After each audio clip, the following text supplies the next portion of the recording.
This a young nigga's game. Exclude you, make her fold. I'll take care of you, Beyonce. What's good, everybody? It's your girl, Shantae Presley, and thank you so much for tuning in to the 12th episode of TaeTalk TV. Today, I'm joined here with a very special guest, but before I introduce him, I want to let you guys know to please like, comment, subscribe, and hit that bell so that you don't miss future episodes. And with no further ado, I'd like to introduce my boyfriend, KrisMarshall. He is a filmmaker, an actor, a writer, a model, and most recently, he is a musician. On Saturn with me. So,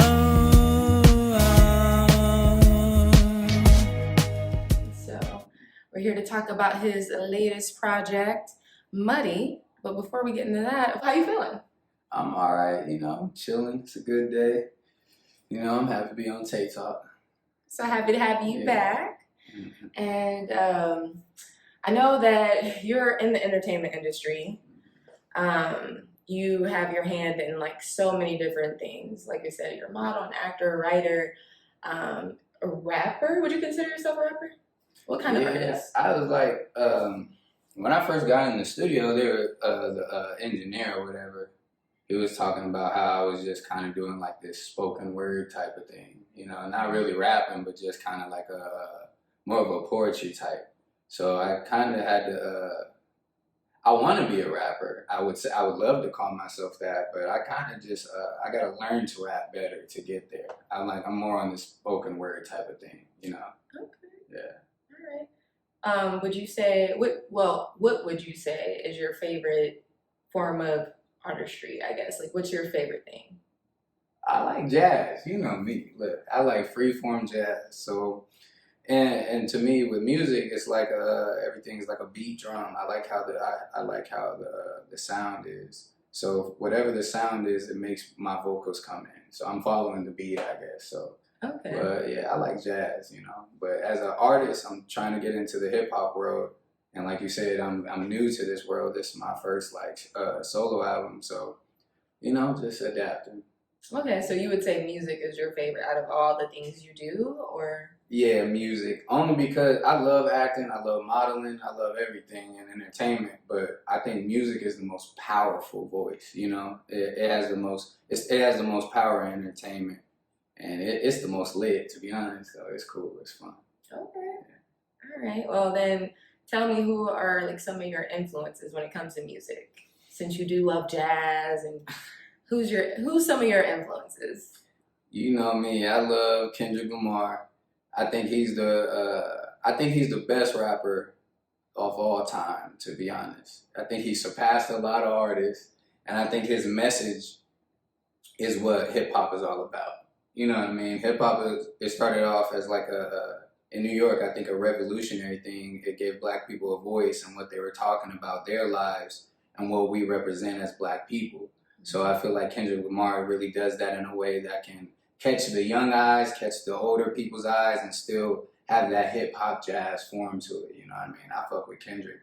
But, I like Baby King, he's filthy. His new album is filthy. I really fuck with that. Tyler, the Creator, Vince Staples. Jay-Z. I know you like Jay-Z. Mm-hmm. Nas is better than Jay-Z. I'll tell y'all that right now. I fuck with Nas tough. I think I got Nas definitely in my top 5, top 3, I'd say. I like artists that have substance. A little something that's gonna mean something that would even teach me something. You know what I mean? Okay. I hear that. I feel like, you being younger, you would like more of like the Gen Z hip hop. So like, you have any favorite artists from the new generation? What's Gen Z, people? Gen Z is anybody who was born after the year 96. So okay, yeah, you're a Gen Zer. I'm 97. Yeah, Baby King. Damn. That's hard. That's really hard to. You don't like Lil Baby, The Baby? I think Lil Baby older than me. Oh. Okay, so I fuck with Lil Baby. I don't really like Roddy Ricch too much, man. Maybe his music will grow on me. I'm a fan. Shit, you a fan? I'm not a major fan. Like, I would still say no one's impressed me since Travis Scott. Or at least to that level. Yeah, I fuck with Travis Scott. You know, we be riding around listening to Travis all day. You know, he got a vibe going on. You know, it's just with these artists nowadays, they burn out so quick. Like, and he's been around. Just hopefully his sound don't, you know, kind of get too old. You know, if he keep doing the same thing. Okay. Yeah. I mean, I agree. You know, we waiting on Utopia, so I'm wondering what that's gonna sound like. But I do want to hear growth. Mm-hmm. So. I agree. I don't know how long that sound will last or how long he can make it last and be as successful as he's been with it. Yeah. But just talking about sounds, what would you say your sound is? I know you said poetic, more like spoken word, but how would you categorize it? What would you classify it? I study James Brown a lot. You know, I love James Brown. So, and from all his interviews and the biopics and shit, he called his music James Brown music because there was no really genre for it. He kind of just, he's the type of person that just, it's unethical. You know, there's even his bandmates were telling him that just doesn't make sense. You know what I mean? The sound. Sometimes a trumpet can't flow with a type of drum beat, you know what I mean? But in his head, it works because it's all music. So I call it muddy music, you know what I mean? Just it's grimy. It's sometimes it won't even have a chorus, but I'll say a certain word multiple times to let you know, like, all right, this is like what the song is about. Right. You know what I'm saying? So. Okay. So grime, would you call it? Would you? I don't know. Would you categorize grime or like alternative hip hop and hip hop jazz, whatever that is. Okay. Yeah. Alternative. I feel like. All right. Nice. Speaking of money, what should we expect from it? I know that, well, for our audience who doesn't know, you have two projects that you had prior. So your first project was Planet Surfing, or Surfing. Well, it was like 4 or 5 songs. It was like an EP or something like that. You know what I mean? Okay, so your first EP was Planet Surfing, and then you had your first album, which was Fear and Love, which I'm featured on. Yeah. How is Muddy different from those two projects? Man, Fear and Love was just all right. So start off with Planet Surfing. That was just me fucking around. You know, I was fooling around. I didn't know what I was doing. I've always wanted to do music, but whenever it came time to do it, the people I was around wasn't fucking with my suggestions. So when I did Planet Surfing, it was just kind of like just to see what I can do. And my first song, Ghouls and Gals, you know, it happened to come out of that, and it was good. All you ghouls and gals out there, watch how you crack your back. How you do it like that. How you do it like that. I do it like this. All you ghouls and gals out there, watch how you crack your back. How you do it like that. So where I was just like, okay, this is kind of cool. I hear the sound. I hear what I'm trying to do, like where it can go. You know what I'm saying? But so I guess experimental. Fear and Love was experimental, even though it's 12 songs. You would think, you know, I thought it through, and you know, I was just randomly finding beats on YouTube and anything that kind of sounded cinematic in a way. You know what I mean?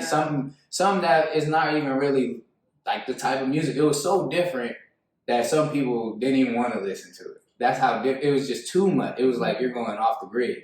Right. So, but now with Muddy, I'm trying to appeal to everybody, like the hip hop world. I'm not trying to just, okay, let me try a rock song. Let me see what that sounds like. Or let me try this beat that just sounds so cinematic or crazy.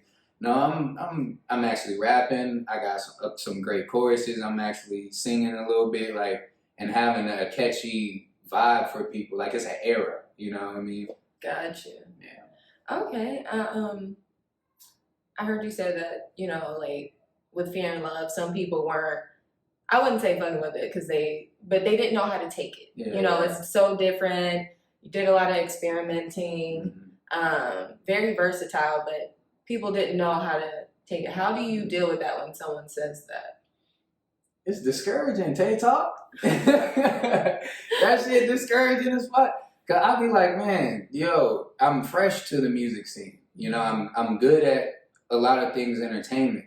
but music can be iffy because it's so many people that could just be like, no, that's not it. Yeah. And then later they'd be like, man, that shit was fire. You know, so it's crazy. It's like an instant gratification thing or an instant discouraging thing. Like, as if I'm playing it like with you, like, I'm giving you an example. I play my music to her first. You know, I play my music, you listen first out of anybody. If you don't react right away, like, oh, this is fire or anything, I just be so skeptical. Like, what do you think? And like, is it good? I'll be that judgment. It fucks me up, and then it makes me want to either slow down or rearrange shit or just try to figure out the sound. But then the songs you instantly gravitate to that you really like right off the rip, that's why I'm like, okay, try this more. Like, you know what I mean? So it's helpful, but discouraging. Yeah. I mean, I can definitely understand that. As an artist, we're all sensitive about our work. Mm-hmm.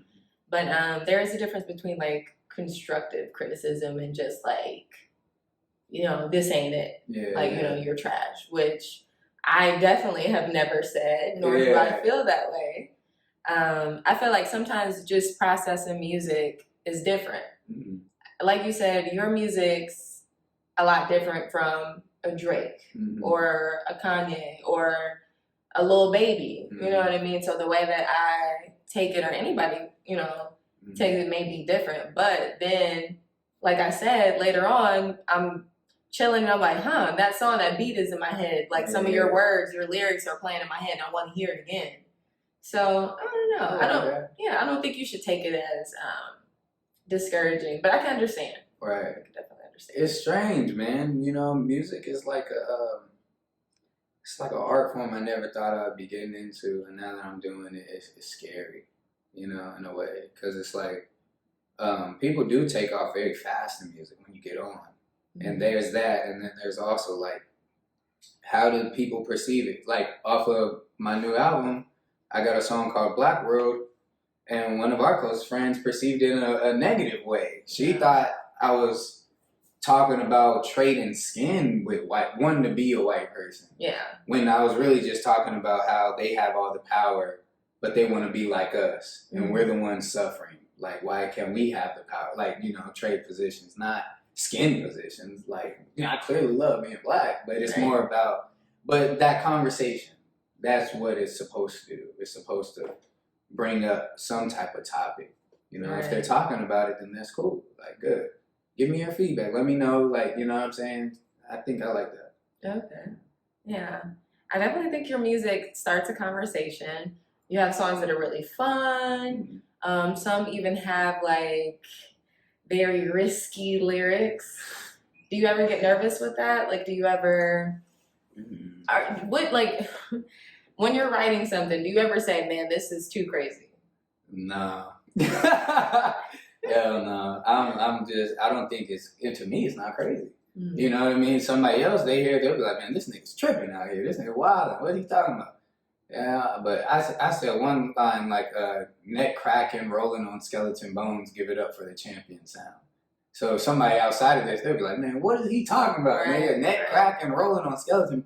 Like, man, I think art is, you know, it's whatever you feel. If it makes you feel like, oh, I can't listen to this, it's trash, it's your perception of that. You know what I mean?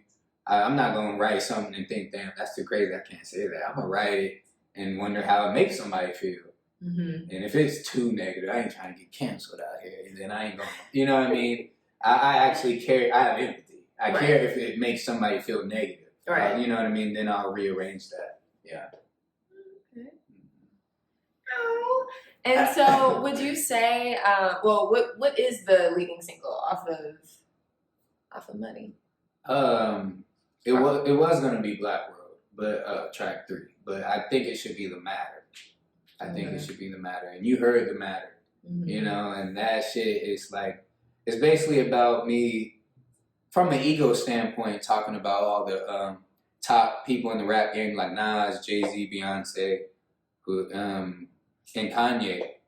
Basically, they're the most powerful in the game right now. Snoop too also, but I didn't talk about Snoop. Everybody loves Snoop. I love Snoop. But, you know, I talked about them more in the sense of, you know, y'all talked all this all this stuff about Black Power, or even certain things of empowerment for Black people and all this stuff, but your words didn't do much. You know, it's a time where y'all are very successful. Congrats to your success, but the people are still down bad. Yeah. Like, I don't know. It's more of an ego standpoint. It's more of a just like a selfish, from my perspective standpoint. Like, y'all could be doing more. Right. But maybe, I don't know. You know what I'm saying? I don't see what they're doing. That's true. You don't know until it's you and until you're in that position, because I feel like it's easy to say what you would do or what you would be doing, but you don't know why they're not doing it. Right. But I do agree that music should be impactful. You know, your words should inspire people, and that doesn't necessarily have to be all of your music. Like, you can have fun music, you can have party music, but then, like, especially with hip hop, because that is where it derives from, you know, revolution and like wanting change and poetry and protesting, you know, that type of thing. So I do feel like there should be a message. So when you say congrats to your success, you're kind of like, yeah, good for, you know, Good to you for for you. making the money, but like, are you really successful if you haven't? At the end of the day, Black Power still down. We're still down bad as possible. It's like nothing really changed. Since if you can go over your lyrics from the 90s and shit still applies to this day, come on, man. You're the most powerful, you're a powerful being when you have that word and that influence. It didn't change much. And like I talk about Nas, the only reason why I honestly started bringing up Nas, because he's one of my favorite artists, because his new album King's Disease 2 charted #1. Like, that shit went dumb. And I'm talking about, y'all old niggas had y'all chance. Y'all fucking up new money. Y'all taking the new money. Even no matter how they feel hip hop is, if they feel like it needs this, whatever. It's dead, whatever. Y'all had your time. Let these new niggas, let the young cats, let us have our way, you know? Now, I do believe you have a new way, but I would say, you know, to that point, what if they feel like they're not doing good enough? Like, they're not, like, they have to come back because music is suffering so much. They're not leading the way. Like, they gonna run into me. You know, you ain't gonna fuck my money up, you know what I'm saying? But it shouldn't. But like I said, it's all from an ego standpoint. I think it's all just a selfish type of thing. It's more like, you know, I'm seeing them where they're at now, but they had 25 years, you know what I mean, years of hard work. And, you know, I'm young, I'm 24, I'm still at it. I've been grinding for 6 years, I say, or so far in this entertainment industry. And it's just more of a selfish, like, why ain't I on? Right. Yeah, type of energy. So it's just, I don't think people should think too deep into it, but it is hip hop. You know what I'm saying? I've heard Nas and DMX and these people say the most wild shit about celebrity. The Game said he would throw Rihanna in the furnace. Like in the song Goblins and Martians with Lil Wayne. Oh my goodness. Bitch, I'm a motherfucking Martian. Yeah, that song. Like, man, it's hip hop, nigga. I'm not, I think niggas is too friendly nowadays, if anything. Everybody's too friendly, like want to be buddy. Nigga, fuck y'all. I don't know y'all. I'm going at y'all, and if we sit down and have a conversation, oh, cool, boom. I ain't gonna dish you again. You know what I mean? We actually know each other. We have a rapport. Exactly, and like authentically. Right. Not, oh, this is a rapper friend of mine. We only do business. Like, right. No, I want legit friends. You know what I mean? If in the industry, you can't have that, then the circle I have now, GBC, nigga, we good. Well, I don't need nobody else, you know? So. Oh, wow. Well, just to talk about like your personal journey. Mm-hmm. Tell us more about like how it started, where, you know, when you first saw yourself in the entertainment industry and like what that process was like. How did you get here? Man, I started with that Vine. Vine was blowing the fuck up. It was funny as hell. Good old Vine. A good old Vine. Shit was so funny. And I was just doing funny Snapchat videos. Somebody told me, my homie Robert Guillory told me, nigga, you need to start posting them shits on Vine. You funny.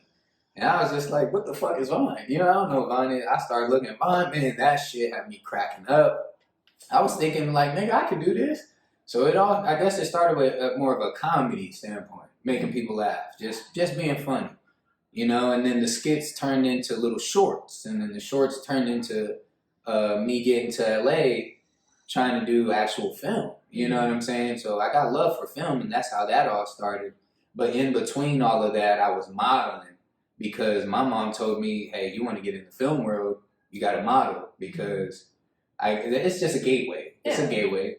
A lot of successful male actors have started with modeling. Lakeith Stanfield, Channing Tatum, Tyrese. Yeah. Oh yeah, Tyrese. People forget that he started out modeling. All right, Tyrese. All right. And then branched into singing. Well, I don't know the exact order, but I think he did start off modeling. Okay. Yeah.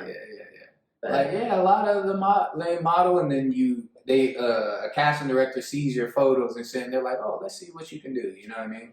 So yeah, that's how it got about. Modeling, that's a tough industry. It is. Yeah. It is.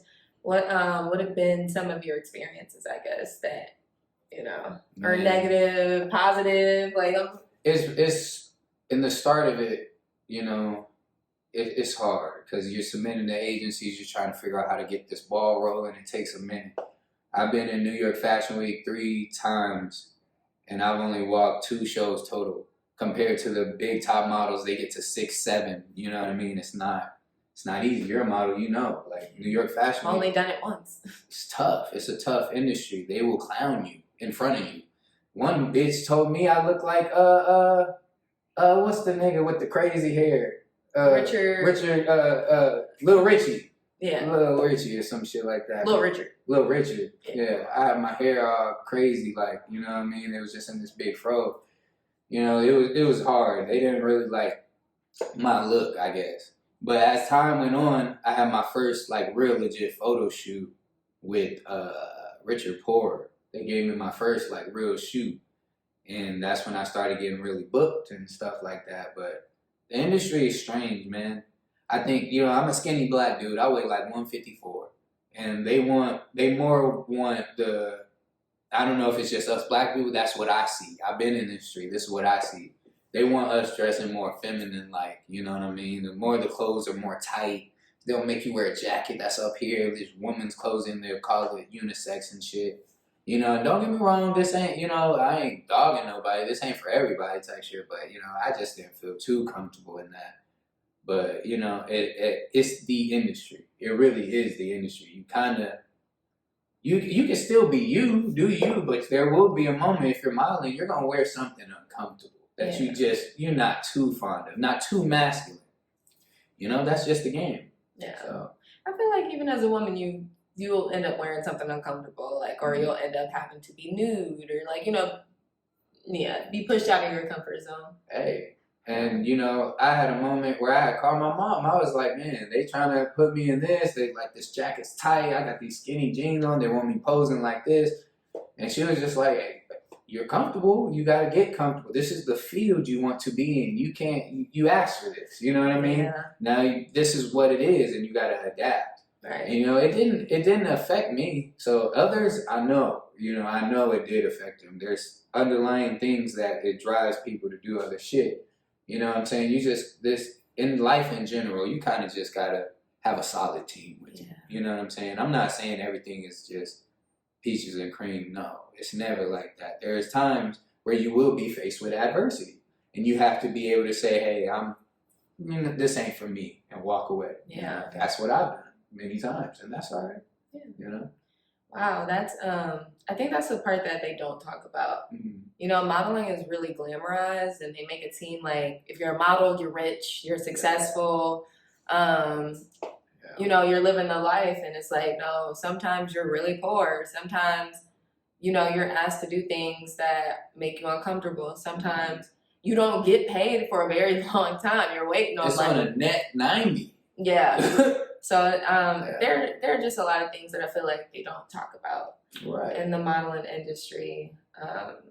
And not saying like if you want to model out there, oh, don't be turned off by this, and you're like, oh man, I'm not trying to model no more. Like, no, do it. This is just in life in general. Yeah. You know what I'm saying? Do it. This industry is different. Just just mindful, just be aware. Because sometimes certain things ain't worth the struggle. You know what I'm saying? It's not. You know. So and you'll get there regardless. You know.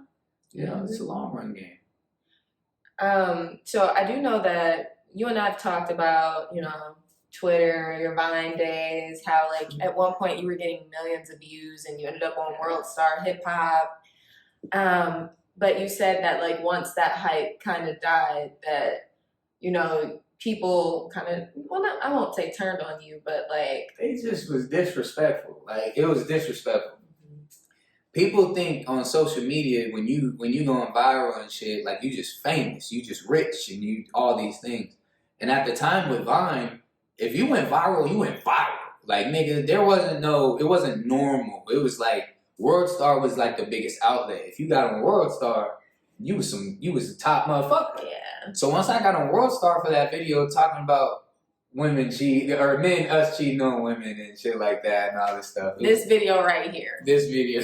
Sitting on your couch, you're watching TV, and your life is passing you by. Procrastinating, saying maybe I'm gonna cheat on her tomorrow after work. No, cheat right now. Do what you gotta do to get that nut in, homie. You ain't supplying, boy. I feel you. Give me some dat. Find you a hoe on Tinder. It's ready to throw it back right now. You spend all day on the phone with these hoes anyhow. Stop teasing. Go make it count. Fucking cheat, nigga. Hoes ain't loyal, boy. She probably cheating right now. Pick up the fucking phone and call these hoes. Making it complicated. Fucking easy.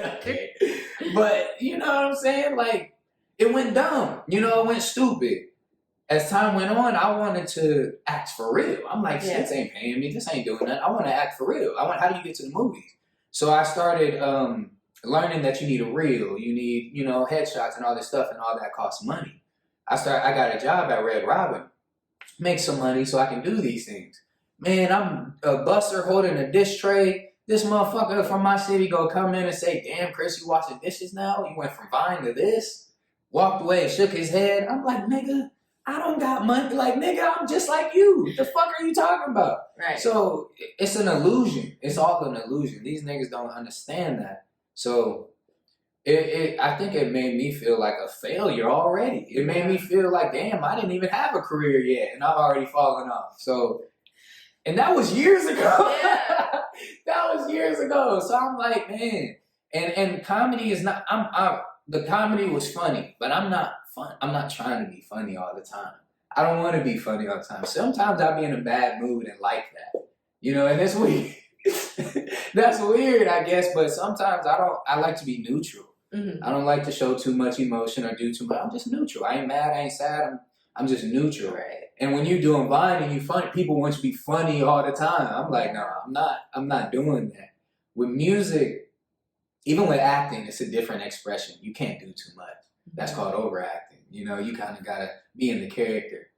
With music, you just whatever it is you want to do. You a hood nigga, be hood, be ghetto. Be as ghetto as possible you want to. And it won't be frowned upon because that's your image as an artist. Yeah. Like, that's what I like, man. So you feel like you're more in control with music. Exactly. I feel like I can just be me. I don't want to dress eccentric. I don't want to dress too crazy. If I want to go in an interview and wear a black tee, I got my little chain on, I'm cool. And you know what I'm saying? Everything cool, calm, and collective other than, just when in the modeling industry, you're being told that you have to dress a certain way, if anything. Right. And don't get me wrong, the fits was fire. Some of the fits be fire. I'll be like, it'll give you a sense of how to dress a little bit. Yeah. But just put your style on it and not be walking around here like, nigga, I ain't trying to wear a crop top. I ain't trying to wear, you know what I'm saying? Yeah. I look good in it, but I ain't trying to, that ain't a regular thing for me. Right. Unless I'm getting paid. Yeah. Mm-hmm. Definitely understand that. Mm-hmm.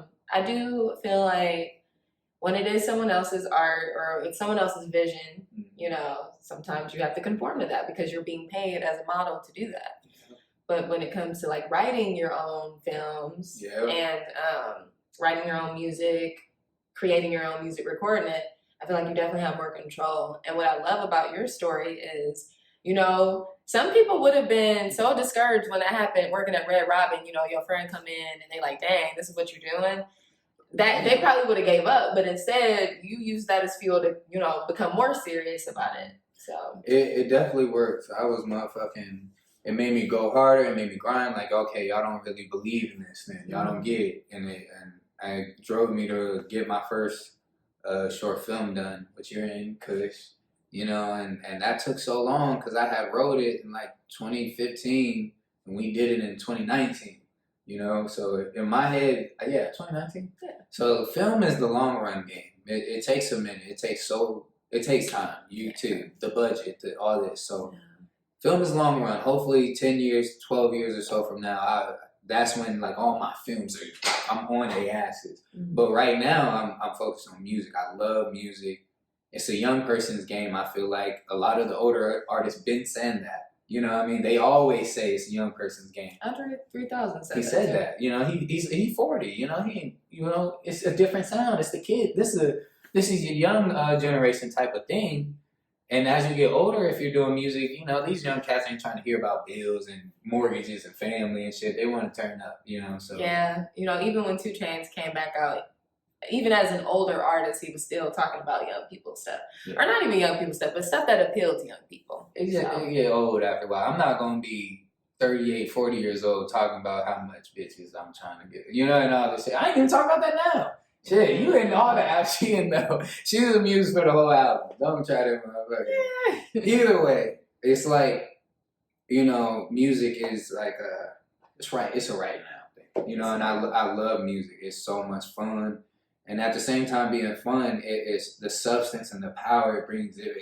Shit, some songs bring me to tears. You know, it's like it'll bring me back to a moment in the past, or it'll bring you to a moment in the future that hasn't even happened yet, and you feel that in that moment. So it is kind of like an instant gratification thing. Yeah. So I love music. You're expressing it, you're getting it out, you're feeling it. But yeah, that is how music is. Even when I hear like songs that I grew up listening to, it takes me back to those moments, and that's what you're like giving the world. I don't know. Yeah. Music is very Really. powerful. It really is. I heard Officially Missing You the other day, and it took me right back to cleaning up on Sunday morning, you know, at home with my mom, washing walls. But that song is so beautiful to me. Yeah. I can picture the rain outside, just springtime.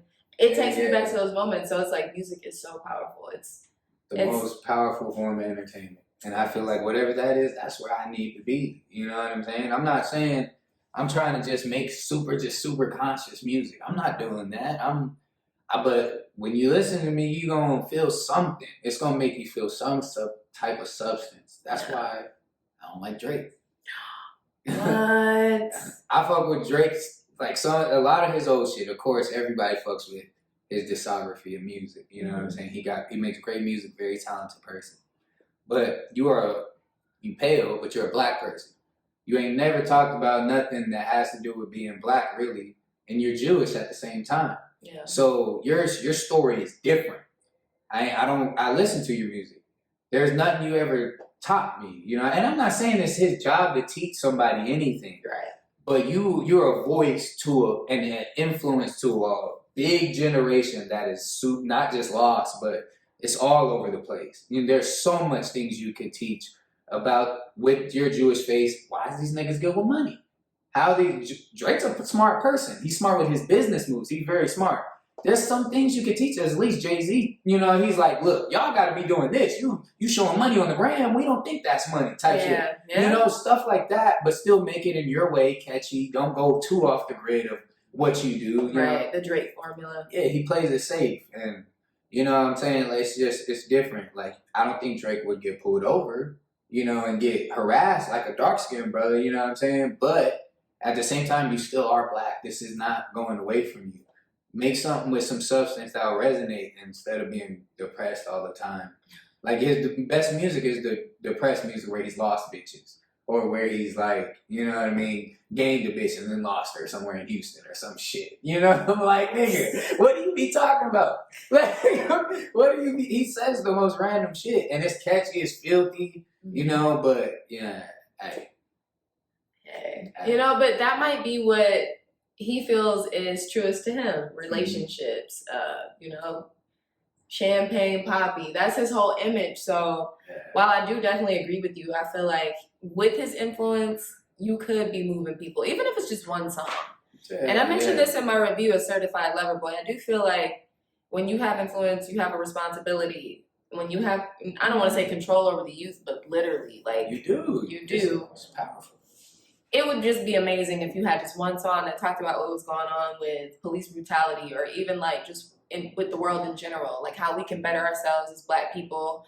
I would love to even hear just some of your struggles growing up as a Jewish Black person. Like, I've heard you talk about it in interviews, but I feel like I would love to just hear that with your skill, like with your melodies. I don't know. Like, I just feel like it would make for some really good content, but just really good music. Throw it in there somehow. Like, you know, not even that, like just anything that's just going to empower these Black minds, because you have their ears. They're literally listening. We're all listening.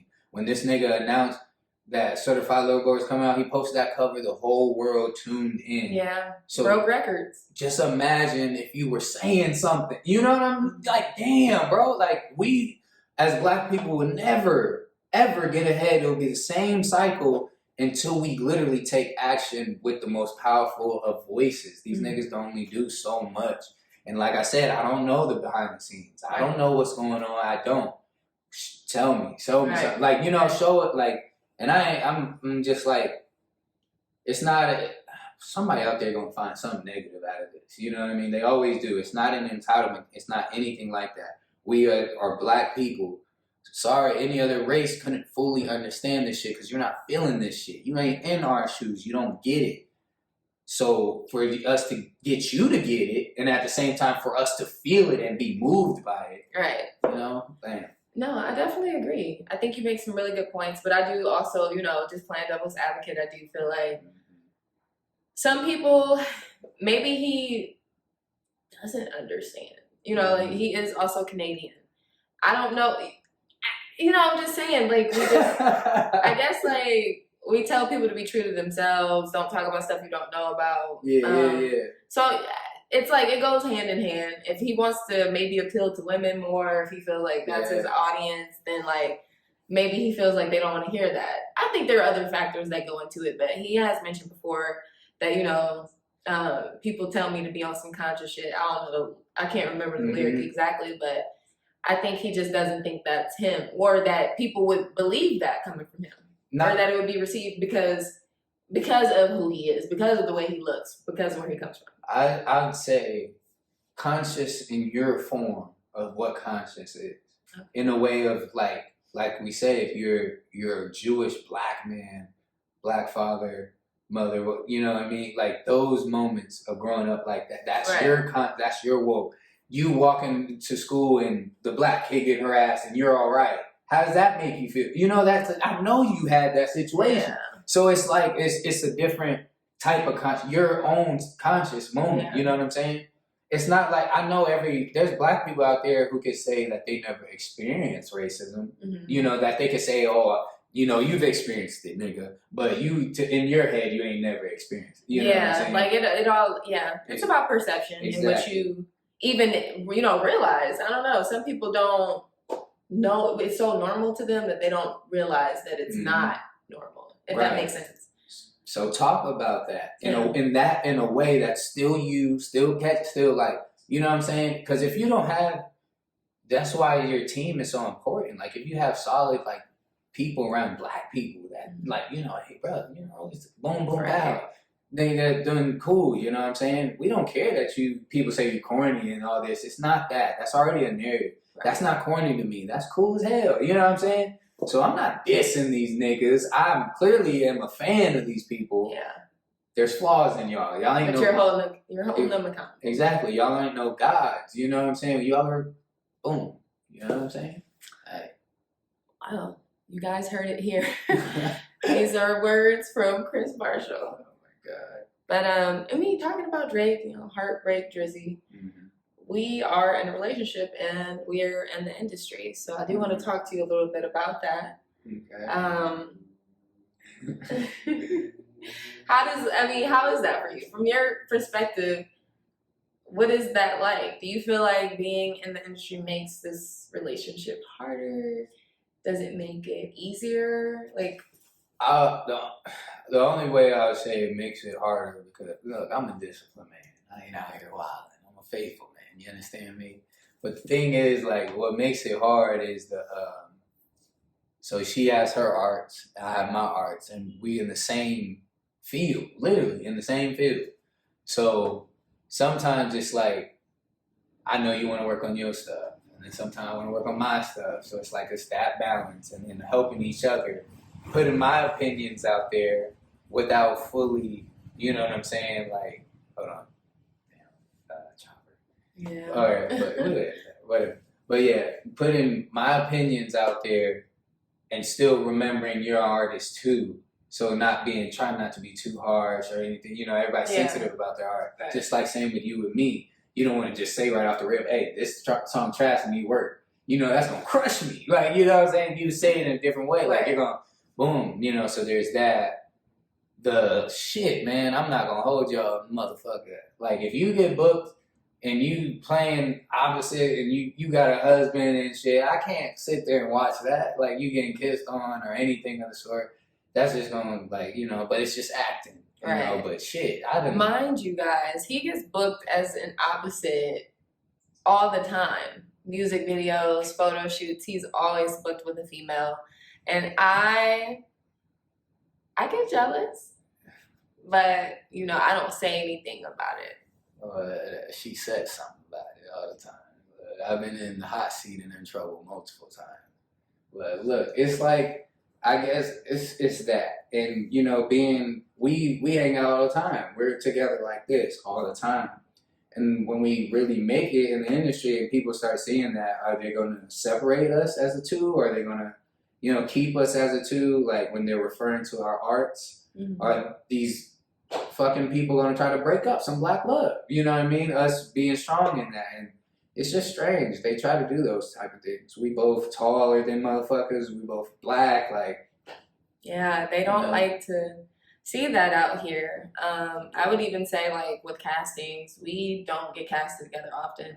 Although we get a lot of auditions and stuff, but I would say if they cast him, they usually don't want me. Well, they definitely don't want me. They usually cast me with a white woman. Yeah.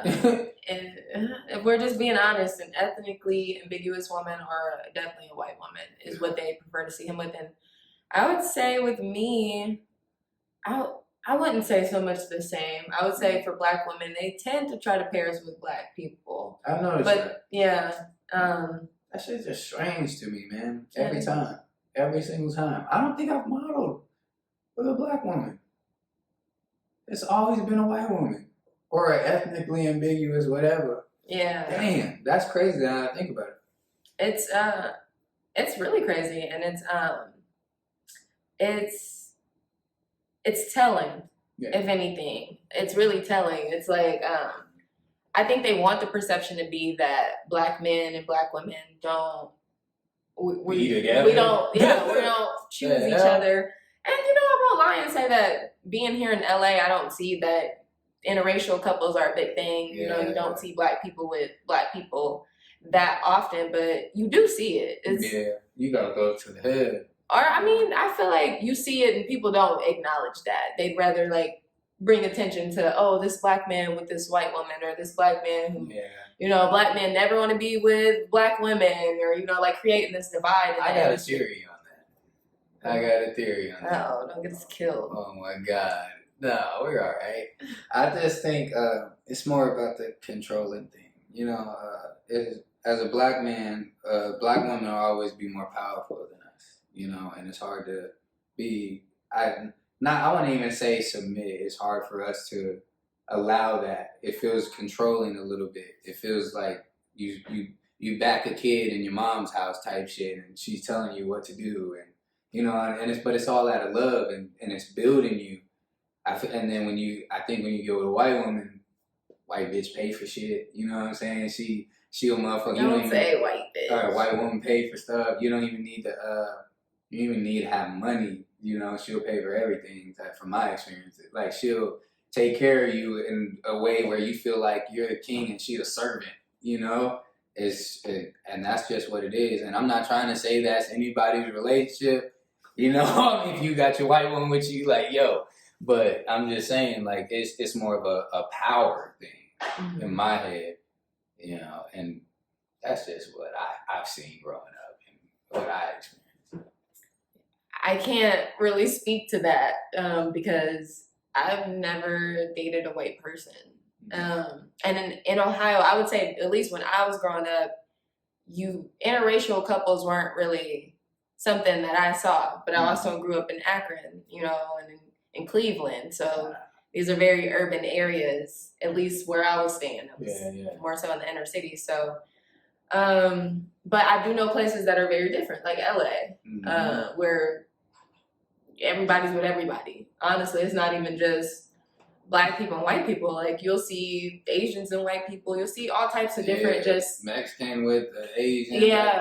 It's all types of shit. So I mean, we're definitely not knocking interracial relationships at all. I definitely feel like love is love, and be with who you want to be with. But sometimes I do feel like there's an agenda.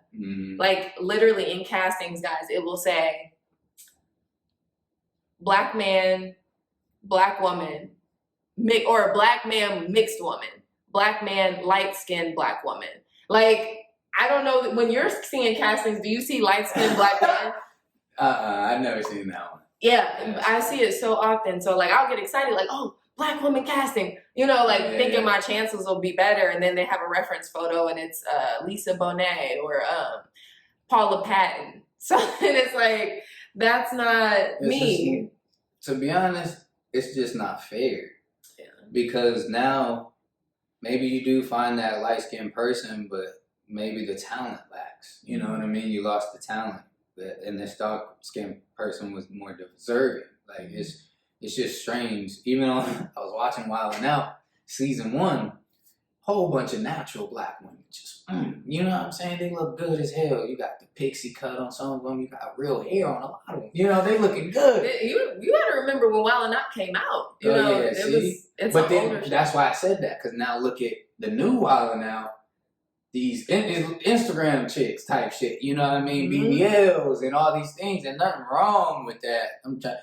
Attack them, guys. Like, look, you can't cancel me, cuz. You know what I mean? But still, it's just like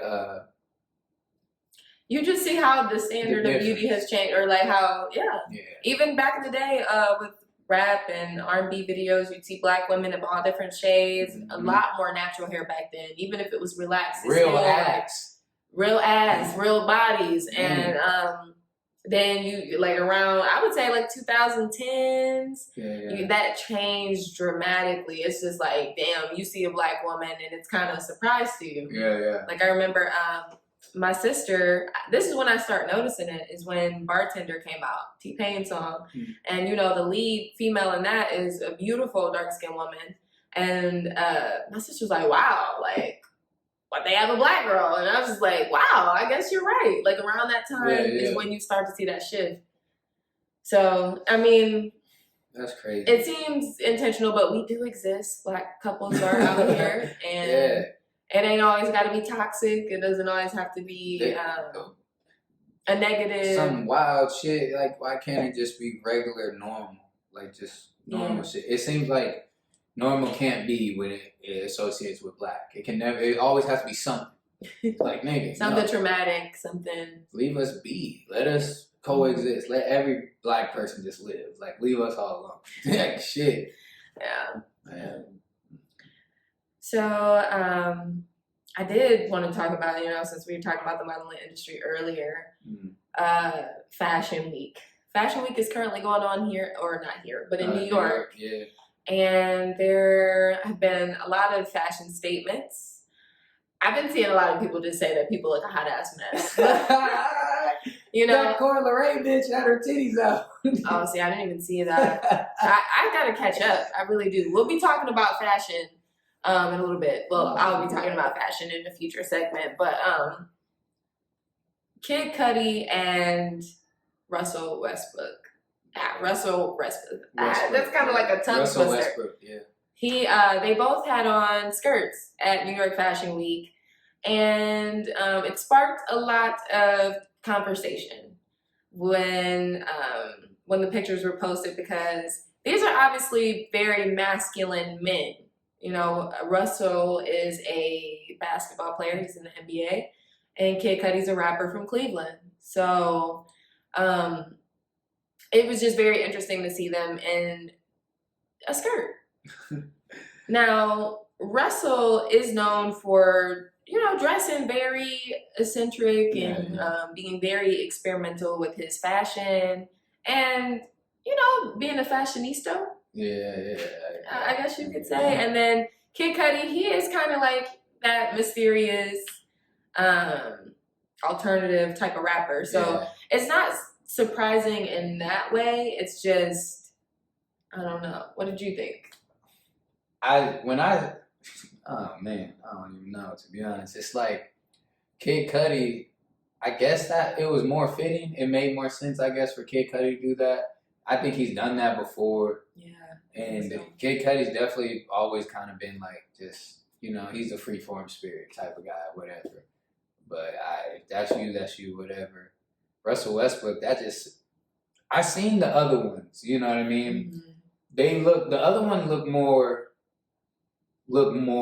masculine. It didn't look like a skirt. It looked like, like kind of like one of those African robe thing, like a plaid thing going on. It didn't look like that. This one was just a straight up skirt, shirt, boots type shit. You look feminine as hell. But, that's you with, like I said, with fashion, there's no, like it's been a shift. Males are dressing more unisex or less masculine, and the females are dressing more masculine and shit. And just being more masculine in general. It's strange, but all in all, people can do whatever they want. That's cool, but I don't think he has to do that. I mean, you're in the NBA, you motherfucking, y'all be out and about, you're a regular person also. Right. So if you separate basketball and him, being a regular person attending Fashion Week and shit, you want to match, the scene. Everybody at Fashion Week is either dressed fly and, these clothes, you want to be different. Be fly, but make it make sense. Be fly, but make it make sense. Just because you throw on something don't mean it's fashion. You know what I'm saying? Make it look filthy. Just, everybody's like, oh, he's doing something different. He's just being so different. I'm glad he's himself. Right. You being so different. Like, nigga. He's being celebrated just for being different when it's like, this is Fashion Week, so it should actually look good. Yeah. I do think Kid Cudi's... His fit was filthy, kind of. It looked better. It made sense. It looked better. It looked like there was actual intention there. Right. I feel like with Russell, it looked like somebody kind of put that together for him. I don't know. Maybe he put it together, but it looked more like it forced. Yeah. More forced. Stylist, like, yo, what the fuck? But I did see a lot of people supporting it. And I do think, I don't know what I'm here for anymore. I feel like wear what you want to wear. Just make sure that you're wearing it because you want to wear it. That's all. I don't think you put a dress on and now you're revolutionary. You know what I'm saying? Dave Chappelle said that in the 90s, they always made the black comedians put a dress on. And it was like a degrading thing. Yeah. And it was more of this ain't really about being funny. It's more about, like, it's a degrading thing, But... Because then you could say that, well, what about Robin Williams, who we loved as Mrs. Doubtfire, and then Tyler Perry. I love Tyler Perry. True, I love Tyler Perry. Like I love Tyler Perry movies. So